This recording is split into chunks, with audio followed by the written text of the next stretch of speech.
మన ప్రభువును రక్షకుడైన యేసుక్రీస్తు వారి యొక్క ప్రశస్తమైన నామమును వందనాలు తెలియజేస్తున్నాను.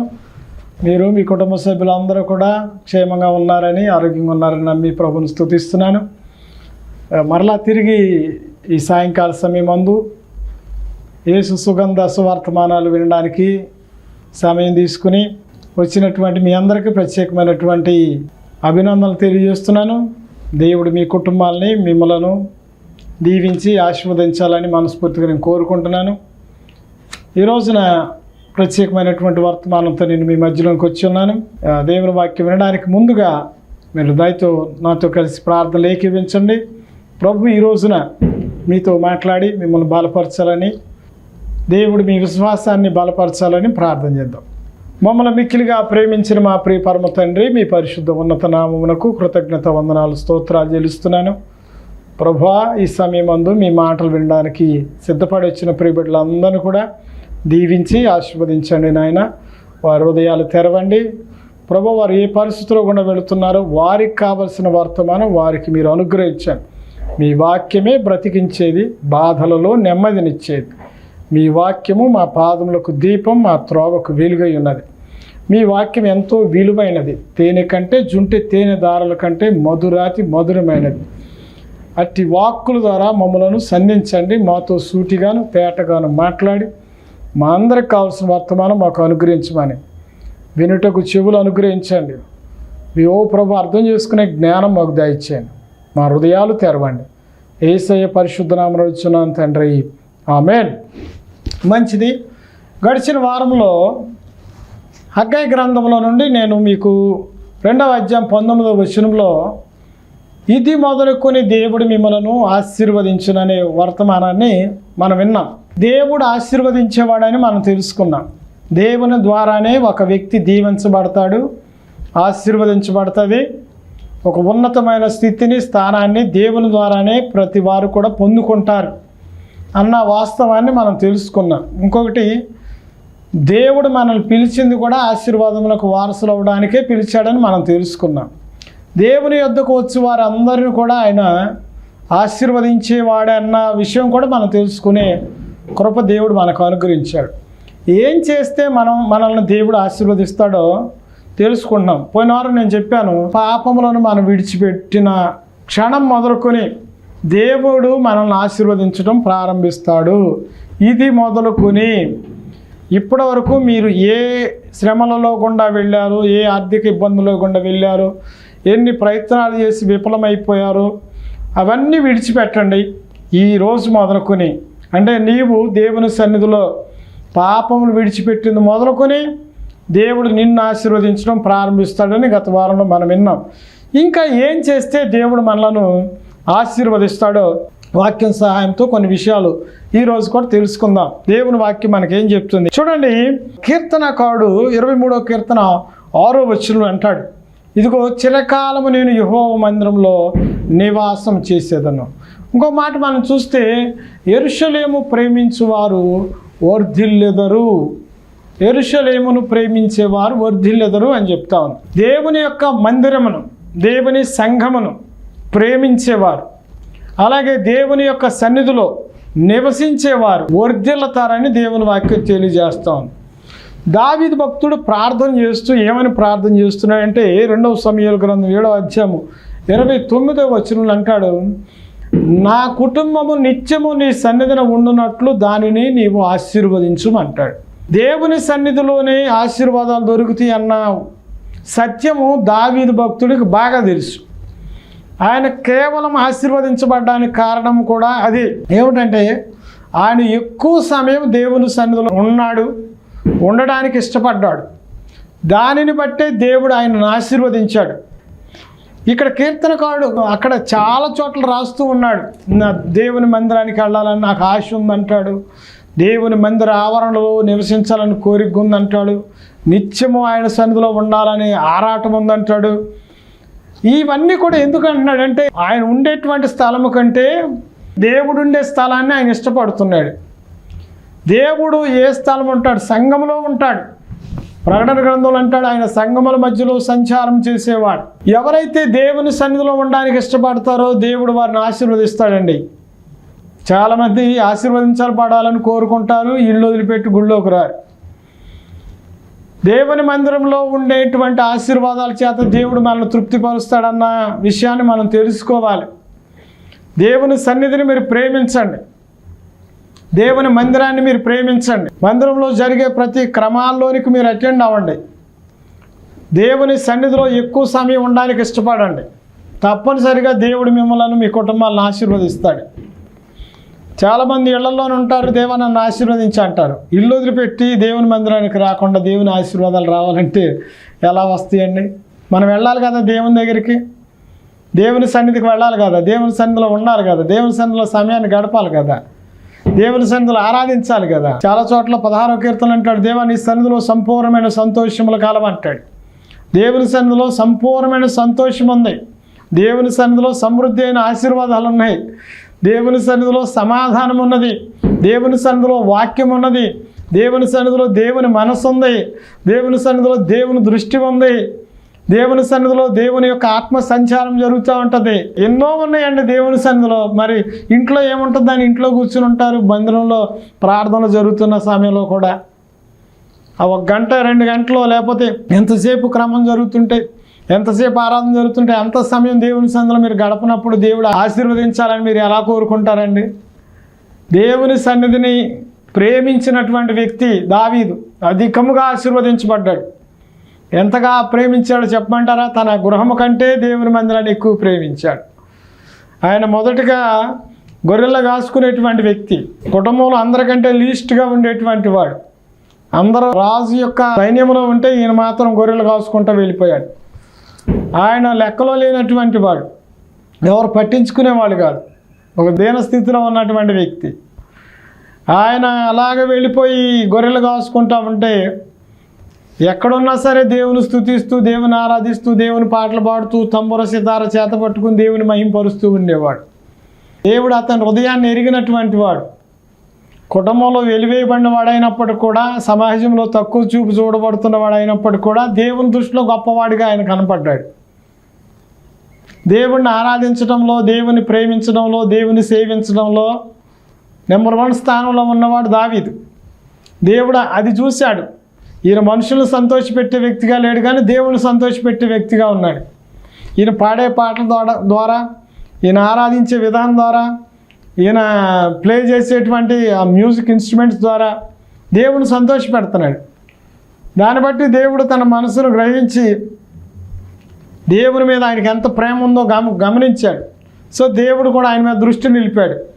దావీదుని ఆయన అంచెలంచెలుగా ఆశీర్వదించడానికి ప్రారంభించాడు. ఇశ్రాయేలు దేశానికి మొదటి రాజుగా పరిపాలన చేస్తున్నటువంటి సౌలు స్థానంలో నియమించడానికి దేవుడు ఇష్టపడ్డాడు. బాలుడైనటువంటి యొక్క దావీదుని దేవుడు ఆయన తీసుకొచ్చి ఆయన అభిషేకించాడు సమూయేలు ప్రవక్త ద్వారా. సమూయేలు ప్రవక్త యెషయా ఇంటికి వెళ్ళాడు. దావీదు గారి ఇంటికి వెళితే వాళ్ళ నాన్న అడిగాడు, అయ్యా నీ కుటుంబంలో ఉన్న ఒక వ్యక్తిని, నీ కుమారుని దేవుడు రాజుగా అభిషేకించబోతున్నాడని చెప్పినప్పుడు ఆయన చాలా సంతోషించాడు. ఒక్కొక్క కుమారుని తీసుకొచ్చి అప్పచెప్పాడు, చూపిస్తున్నాడు, అయ్యా ఇదిగో నా పెద్ద కుమారుడు ఈయన, రెండో కుమారుడు ఈయన అంటే ఎంతమంది తీసుకొచ్చినా దేవుడు ఆయన్ని ప్రేరేపించలేదు అభిషేకించమని. ఆఖరికి అంటున్నాడు, లేరయ్యా ఇల్లే ఇంకా ఉన్నది, ఇంకెవరైనా ఉన్నారంటే ఒకడున్నాడు కానీ వాడే మాకు లెక్కలో లేడు. మాకు లెక్కలో లేనివాడు దేవుడికి ఎలాగ ఇష్టపడుతున్నాడు, దేవుడు ఎలాగా రాజుగా నియమిస్తాడు అన్న దృష్టిలో వాళ్ళు ఉన్నారు. పిలిపించి ఆయన కూడా అన్నారు. సరే, ఆయన పిలిపించేసరికి ఆయన వచ్చే సమయానికి దేవుని ఆత్మ సమూయేలుని ప్రేరేపించు, లేకపోతే నేను ఎన్నుకున్నవాడు అతనే, ఆయన నువ్వు ఆశీర్వదించు. మనుషులు పై రూపాయలు లక్ష్య పెడతారు కానీ యెహోవా హృదయాన్ని లక్ష్య పెడతారు. నువ్వు పై రూపాయలు చూడబాక, అతని హృదయం నాకు ఇష్టానుసారంగా ఉంది, నువ్వు ఆయన అభిషేకించమని చెప్పడంలోనే వెంటనే సమూయేలు లేచి అతన్ని అభిషేకించాడు. ఆయన రాజుగా పట్టాభిషేకం చేయబడ్డాడు. పట్టాభిషేకం చేయబడినటువంటి ఆ రాజుగా ఆ స్థితిలో ఉన్నా సరే, దీన స్థితిలో ఉన్నప్పుడు దేవుని సంతోషపెట్టడానికే చూశాడు. సంపన్న స్థితిలోనికి, ఉన్నతమైన స్థితిలోకి వచ్చిన తర్వాత కూడా దేవుని సంతోషపెట్టడానికి ఇష్టపడ్డాడు. దేవుని ఆరాధించే విషయంలో, దేవుని ప్రార్థించే విషయంలో, దేవుని సంతోషపెట్టే విషయంలో, దేవుని ఆరాధించే విషయంలో ఎక్కడ వెనకడుగు వేయలా. ప్రియ దేవుని బిడ్డలారా, ఒక విషయాన్ని గుర్తుంచుకోండి. దీన స్థితిలో ఉన్నప్పుడేం దేవుణ్ణి ఎక్కువగా ప్రేమిస్తాం, సంపన్న స్థితిలోకి వచ్చిన తర్వాత దేవునికి సమయాన్ని ఇవ్వలేం.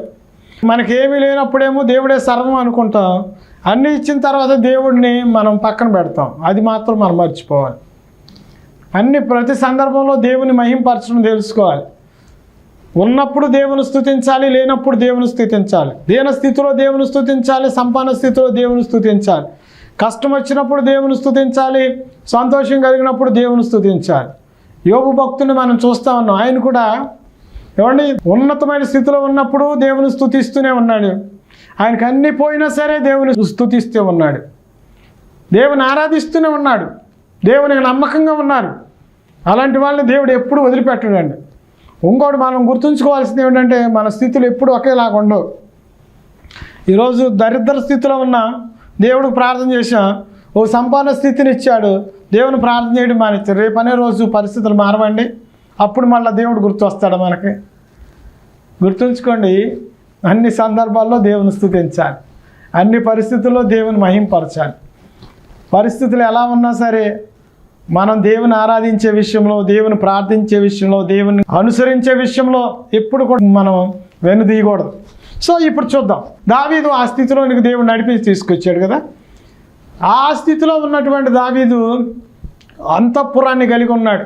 ఒక రాజుగా పట్టాభిషేకం చేయబడ్డాడు, అంతఃపురంలో నివాసం చేస్తున్నాడు. అంతఃపురాలు మనకు తెలుసు కదండి, ప్యాలెస్లో అద్భుతంగా ఉంటాయి.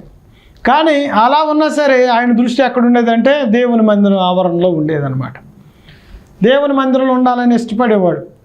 అప్పుడు దావీదు ఉన్న కాలంలో దేవుని మందిరము ప్యాలెస్ లాగా లేదు, బంగారంతో పొదిగించబడి లేదు, ఒక పెద్ద సుందరమైన భవనం కూడా లేదు.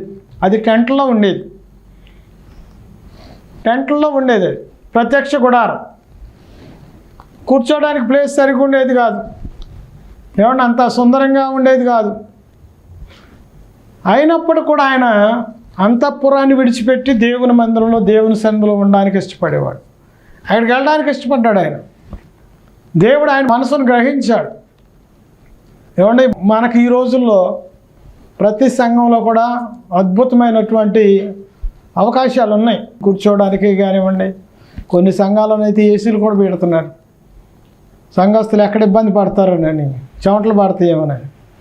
అయినా సరే అన్ని వసతులు ఉన్నా సరే మనం దేవుని మందిరాన్ని నిర్లక్ష్యం చేస్తూ ఉంటాం కొన్ని సందర్భాల్లో. దావీదు అంతఃపురాన్ని విడిచిపెట్టి దేవుని మందిరంలో ఉండడానికి ఆరాటపడేవాడు. దేవుని మందిరంలో నేను చిరకాలము యెహోవా మందిరంలో నివసించాలని కోరుకుంటున్నాడు. ఈ మాట బాగుంటుంది. నివసించాలనుకుంటున్నాడు, అక్కడే ఉండాలనుకుంటున్నాడు. మనమైతే దేవుని సన్నిధి గెస్ట్లాగా వెళ్తాం, ఆ గంట చూసుకుంటాం, మళ్ళీ తిరిగి వచ్చేస్తాం. ప్రార్థన అయిన తర్వాత 5 నిమిషాలు కూడా కూర్చోవడానికి ఇష్టపడరు. ప్రార్థనకు ముందు 5 నిమిషాలు రావడానికి కూడా ఇష్టపడరు చాలామంది. ఇక అడయానికి గెస్ట్లాగా వస్తారు, అందరితో పాటు 4 పాటలు పాడతారు, కుసేపు వాక్యం వింటారు, ఆమెనంటంలో నిలిపోతారు. కొన్ని గృహాలకు వెళ్ళినప్పుడు వాళ్ళు ఇల్లు వదిలిపెట్టి రావడానికి ఇష్టపడరు. అంత చక్కగా వాళ్ళతో ఉన్న సంబంధం కొలది వాళ్ళని విడిచిపెట్టి రావడానికి వాళ్ళు ఇష్టపడరు, అక్కడే ఉండాలని కోరుకుంటారు. మరి దేవుని మీద నీకు అంత ప్రేమ ఉన్నప్పుడు దేవుని సన్నిధిని విడిచిపెట్టి ఎందుకు పరిగెడతా ఉంటావు? రావడానికి ఎందుకు ఇష్టపడవు? ఖాళీ టైంలో దేవుని మందిరంలోకి వచ్చి ప్రార్థన చేసుకోవాలి, దేవుని సన్నిధిలో గడపాలి. దేవుని మందిరంలో దేవుడు ఉంటాడు, దేవుని యొక్క కనుదృష్టి అక్కడ ఉంటుంది. దేవుని మందిరంలో దొరికే ఆశీర్వాదాలు ఉన్నతంగా ఉంటాయండి. ఆ ఆశీర్వాదాలని టేస్ట్ చూశాడు కనుక దావీదు మందిరాన్ని వదిలిపెట్టట్లేదు. అక్కడికి వెళుతున్నాడు, ఆరాధన చేస్తున్నాడు, పాటలు పాడుతున్నాడు, ప్రార్థన చేస్తున్నాడు, ప్రభుని ప్రేమిస్తున్నాడు, ప్రభుని సేవిస్తున్నాడు. ఆఖరికి ఒకరోజు మనసు వచ్చిందంట ఆయనకి. ఏమన్నాడు తెలుసా? నేనుండే ప్యాలెస్ అద్భుతంగా అందంగా ఉంది, సుందరంగా ఉంది. నా దేవుడు ఉండేటువంటి మందిరం మాత్రం చాలా లీస్ట్గా ఉంది, టెంట్లో గుడారాల్లో ఉంటుంది. ఇది బాగాలేదు అనుకుని దేవుడిని అడిగాడంట. దేవా, నీ చిత్తమైతే నువ్వు పర్మిషన్ ఇస్తే నేను నీ కొరకు దేవాలయాన్ని కట్టిస్తాను ప్రభువా అని అడిగాడంట. చూడండి, ఆయన దేవుడు ఉండే స్థలం అంటే ఆయనకి ఎంత ఇష్టమో. దేవుడు అన్నాడు, బాబు నువ్వు ఆల్రెడీ యుద్ధాలు చేస్తున్నావు, నీ చేతులు రక్తమయమైనవి, కానీ నీ కుమారుడు చేత నేను అది కట్టించుకుంటాను అన్నాడు. సరే, నా కుమారుడు కట్టుకుంటాను అని వదిలేశాడా? వదిలేయలేదు. దేవుడు నా కుమారుడు చేత కట్టిస్తానన్నాడు కాబట్టి అన్నీ నా కుమారుడు చూసుకుంటాడు అని విడిచిపెట్టలేదు. దేవుని మందిరం కట్టడానికి కావలసినటువంటి సకలమైనటువంటి వనరులను సమృద్ధిగా సమకూర్చాడు తన కుమారుడైనటువంటి సొలొమోను కోసం. అన్నీ రెడీ చేసి పెట్టాడు. వెండి ఎంత కావాలో, బంగారం ఎంత కావాలో, కలప ఎంత కావాలో, ధనం ఎంత కావాలో, ఏ పని వాళ్ళు దేనికి అవసరమో అన్నీ సిద్ధం చేశాడు. పని చేయించింది సొలొమోను, కానీ పనికి కావలసిన ప్రతిదీ కూడా సిద్ధపరిచింది మాత్రం దావీదే. సో దావీదునకు దేవుని మందిరం మీద ఉన్నంత ఆపేక్ష, దేవుని మందిరం మీద ఉన్నంత ప్రేమ ఆయన ఉన్న అంతఃపురం మీద కూడా లేదు. సో ఆయన అందుకే కోరుకుంటున్నాడు, దేవుని మందిరంలో నేను నివాసము చేస్తాను. దేవుని మందిరంకి వెళ్తే ఎంత ప్రశాంతంగా ఉంటుందండి. దేవుని మందిరంలో ప్రార్థన చేస్తే హృదయంలో ఉన్న వేదనలన్నీ తొలగిపోతాయి కదా, ఎంత ప్రశాంతంగా ఉంటుంది. దేవుని మందిరంలోకి వస్తే ప్రతి అవసరం తీర్చబడుతుంది, ప్రతి అక్కర్లు తీర్చబడతాయి. ఎవరికి చెప్పుకోలేని సమస్యలన్నీ దేవుని సన్నిధిలో మనం దేవుని దగ్గర చెప్పుకోవచ్చు. ఎంతోమంది దేవుని మందిరానికి వెళ్ళి వాళ్ళ సమస్యలు చెప్పుకున్నారు, వాళ్ళకున్న ఇబ్బందులు చెప్పుకున్నారు, వాళ్ళ కొరతలు చెప్పుకున్నారు, అన్నీ తీర్చుకున్నారు. తీర్చబడతాయి తప్పనిసరిగా. దేవుడే చెప్పాడు, నా మందిరానికి వచ్చి ప్రార్థన చేయి. సొలొమోను అడిగాడంట, దేవా ఈ మందును తట్టు తిరిగి ఎవరైనా ప్రార్థన చేస్తున్నా, మందిరంలోకి వచ్చి ఎవరు ప్రార్థన చేస్తున్నా వాళ్ళ ప్రార్థన వినమని అన్నాడంట. దేవుడు కూడా వింటానని సెలవిచ్చాడు, నువ్వు అన్న ప్రకారం చేస్తా అన్నాడు. అదే ప్రకారంగా ఈ రోజున దేవుని మందిరంలోకి వెళ్ళి ప్రార్థన చేస్తే, హన్నా వెళ్ళింది షిలోహులో ఉన్న మందిరంలోకి వెళ్ళి ఆమె గుడ్రాలుగా ఉంది, పిల్లలు లేకుండా నిందలతో, అవమానంతో, దుఃఖంతో జీవిస్తూ ఉంది. దేవాలయంలోకి వెళ్ళింది, ప్రార్థన చేసుకుంది. ఆమె ప్రార్థన దేవుడు ఆలకించాడు, ఆమె నిందను కొట్టివేశాడు, ఆమె దుఃఖ దినాలు సమాప్తం చేశాడు, ఆమె సంతోషభరితురాలుగా దేవుడు చేశాడు. పిల్లల కన్నా తల్లిలాగా ఆమెను దీవించాడు. కాబట్టి ప్రియ దేవుని బిడ్డ, నీకున్న కొరతల విషయంలో దేవుని మందిరానికి వచ్చి ప్రార్థన చేయండి, నీ కొరతలు ప్రభు తీరుస్తాడు. అనారోగ్య విషయంలో ప్రార్థన చేసుకో. రోగులు ప్రభు సన్నిధానికి వచ్చారు, స్వస్థత పొంది వెళ్ళారు. పాపులు ప్రభు సన్నిధానికి వచ్చారు, పశ్చాత్తాపడి పాపక్షమాపణ పొందుకున్నారు. శాపగ్రస్తులు ప్రభు సన్నిధిలోకి వచ్చి ఆశీర్వదించబడుతున్నారు. ఏమంటే ఏడ్చుకుంటూ వచ్చినటువంటి వాళ్ళు సంతోషంగా ప్రభు సన్నిధిలోకి వెళ్తారు. ఇప్పుడు గమనించండి, చాలామంది సినిమా హాల్లోకి వెళ్తూ ఉంటారు, వెళ్ళేటప్పుడు సంతోషంగా వెళ్తారు, వచ్చేటప్పుడు ఏడ్చుకుంటూ ఉసూరు అనుకుంటూ వస్తారు. ఇప్పుడు గమనించండి, మందిరానికి వచ్చేటువంటి వాళ్ళు బాధతోనూ దుఃఖంతోనూ వెళదామా వద్దా అన్నటువంటి దిగులుతో వస్తూ ఉంటారు. వచ్చేటప్పుడు వెళ్ళేటప్పుడు వాళ్ళ ముఖాలు ఎంత ప్రకాశవంతంగా ఉంటాయండి. వాళ్ళ హృదయంలో ఉన్న వేదన తొలగిపోద్ది, వాళ్ళ దుఃఖం నివారణ అయిపోద్ది. వాళ్ళని దేవుడు దర్శిస్తాడు, వాళ్ళని దేవుడు బలపరుస్తాడు, దేవుడు వాళ్ళని ఆశీర్వదిస్తాడు, వాళ్ళ బలహీనతలు తీసివేస్తాడు. అనారోగ్యంతో వచ్చిన వాళ్ళు స్వస్థత పొందుకుని వెళ్తారు. ఎంత సంబరంగా దేవుని సన్నిధిలో వెళ్తారండి. ఆ యొక్క సంతోషాన్ని, ఆశీర్వాదాన్ని మీరు అనుభవించాలని మీకు ఆరాటం లేదా? ఆరాటం ఉంటే తప్పనిసరిగా దేవుని మందిరంలోకి వెళ్ళండి. దేవుని సన్నిధిలో ఎప్పుడు సమయం దొరికితే అప్పుడు వెళ్ళి మందిరంలో సమయాన్ని గడపండి, ప్రభువును స్తుతించండి, ప్రభువుకు ప్రార్థన చేయండి. మీ మనసుని, హృదయాన్ని ప్రభు సన్నిధిలో మీరు కుమ్మరించండి. ప్రభు తప్పనిసరిగా మిమ్మల్ని దర్శిస్తాడు, ప్రభు తప్పనిసరిగా మిమ్మల్ని ఆశీర్వదిస్తాడు. ఆ సన్నిధిలో దొరికే సంపూర్ణమైన సంతోషాన్ని ప్రభు ఇస్తాడు, సమృద్ధికరమైన దీవెనలు ప్రభు ఇస్తాడు. దావీదు ఆశీర్వదించబడ్డానికి, దావీదు సంతానం ఆశీర్వదించబడ్డానికి కారణం ఏమిటంటే ఆయన దేవుని సన్నిధిని అధికంగా ప్రేమించాడు. కాబట్టి దేవుడు ఆయనను ఆశీర్వదించాడు. అంచెలంచెలుగా ఉన్నతమైన స్థితిలోనికి, శిఖరాల మీదకు, ఎక్కలేని ఎత్తైన కొండ మీదకు దావీదును దేవుడు ఎక్కించాడు. నీ స్థితి, నీ పరిస్థితి మారాలంటే ఇంట్లో కూర్చుని ఏడిస్తే మార్చబడవండి. వాళ్ళు వీళ్ళకి చెప్పుకొని బాధపడితే నీ పరిస్థితులు మారం. నీ మీద ఉన్న శాపం కొట్టివేయబడాలంటే ప్రభు సన్నిధానానికి రావాలి. నీకు రావాల్సిన ఆశీర్వాదాలు, దీవెనలు నీకు రావాలంటే ప్రభు సన్నిధిలో మోకరిల్లి ప్రార్థన చేయి. ప్రభు, నా పరిస్థితి ఇలా ఉన్న ప్రభు, నీ ఒక్కడమే నాకున్న ఆధారం, ఆశీర్వదించేవాడు నీవే, దీవించేవాడు నీవే, గొప్ప చేసేవాడు నేను నమ్ముతున్నాను ప్రభు మనస్ఫూర్తిగా అని ప్రభు సన్నిధిలో మీ హృదయాలు కుమ్మరించి ప్రార్థన చేయండి. తప్పనిసరిగా నీ స్థితి, నీ పరిస్థితి దేవుడు మార్చేస్తాడండి. వాళ్ళ ఇంటికి వెళ్ళి నీ బాధలు చెప్పుకోవడం కాదు, దేవుని దేవాలయంలోకి వెళ్ళి ప్రార్థన చేసుకో. దేవునికి చెప్పుకో, నీ బాధ ఏదన్నా ఉంటే, నీకే కష్టం ఉన్నా ఆయనకి చెప్పుకోండి. చాలామంది రాజులను మనం చూస్తున్నాం, ఏ బాధ వచ్చినా సరే శత్రువులు వస్తున్నారు తరుము కొడటానికి, శత్రు యుద్ధానికి వస్తున్నారంటే వాళ్ళు ఒకటే చేసేవాళ్ళు, వేరే రాజులను ఆశ్రయించేవాళ్ళు కాదు. మీరు వచ్చి మాకు సపోర్ట్ చేయండి అని అడిగేవాళ్ళు కాదు. వేరే పొరుగు దేశాల వాళ్ళ యొక్క సపోర్ట్ ఎవరిని అడిగేవాళ్ళు కాదు. కేవలం దేవుని సహాయం కొరకే వాళ్ళు వెళ్ళేవాళ్ళు. దేవాలయంకి వెళ్ళి వాళ్ళు ప్రార్థన చేసేవాళ్ళు, ప్రభువా ఇదిగో పలానా దేశం వాళ్ళు మా మీద యుద్ధానికి వస్తున్నారు, మాకు ఉన్నటువంటి సైన్యం తక్కువ, బయట నుండి వచ్చేటువంటి సైన్యం ఎక్కువ, మాకు సహాయం, నీవే మాకు మా రక్షణకర్తమైన దేవుడు, మమ్మల్ని ఉద్ధరించేవాడు నీవే, మా కేడము నీవే, మా డాలు నీవే, మా ఖడ్గము నీవే, మా జయాన్ని ఇచ్చేవాడు నీవే అని ప్రార్థన చేస్తే దేవుడు వాళ్ళ శత్రువుల చేతులు వాళ్ళని ఓడిపోకుండా వాళ్ళకి విజయాలు ఇచ్చేవాడు. నీ జీవితంలో కూడా అనేక మంది శత్రువుల చేత, అపవాది శక్తుల చేత పీడించబడుతూ భయముతోనూ, ఆందోళనతోనూ, దిగులుతోనూ, వేదనతోనూ, దుఃఖముతోనూ, కలవరంతోనూ జీవిస్తున్న నీ జీవితాన్ని దేవుడు మారుస్తానని మాటిస్తూ ఉన్నాడు. మార్చబడాలంటే ఒకటి చేయండి, ఈ రోజు నుండి దేవుని సన్నిధిని ప్రేమించండి. యెరూషలేము క్షేమం కొరకు ప్రార్థన చేయండి. యెరూషలేము నిన్ను ప్రేమించే వాళ్ళు వర్ధిల్లుతారు. దేవుని సన్నిధిని ప్రేమించండి. ఎప్పుడైతే దేవుని సన్నిధికి వెళ్ళడం ప్రారంభిస్తావో నీ జీవితంలో అద్భుతాలు జరగడం చూడగలుగుతావు. నీ జీవితంలో నువ్వు కోరుకున్నవన్నీ కూడా దేవుడు ఇవ్వడం నువ్వు చూడగలుగుతావు. దేవుని సన్నిధికి అలవాటు అవ్వు. వాళ్ళు ఏమనుకుంటారు, వీళ్ళు ఏమనుకుంటారు, ఏమంటే సినిమాకి వెళ్ళేటప్పుడు అనుకోరు కదా, బీచ్లకు వెళ్ళేటప్పుడు అనుకోరు కదా, అక్కడికి వెళ్తే వాళ్ళు బిడి పడవు కదా, సిగ్గు లేకుండా వెళ్ళిపోతారు కదా, ఎక్కడ పెడితే అక్కడ. మరి మందిరానికి రావడానికి సిగ్గు ఎందుకండి? దేవుని సన్నిధికి, మహారాజు పట్టణమైనటువంటి దేవదేవుని సన్నిధికి రావడానికి ధైర్యంగా రావాలి మనం.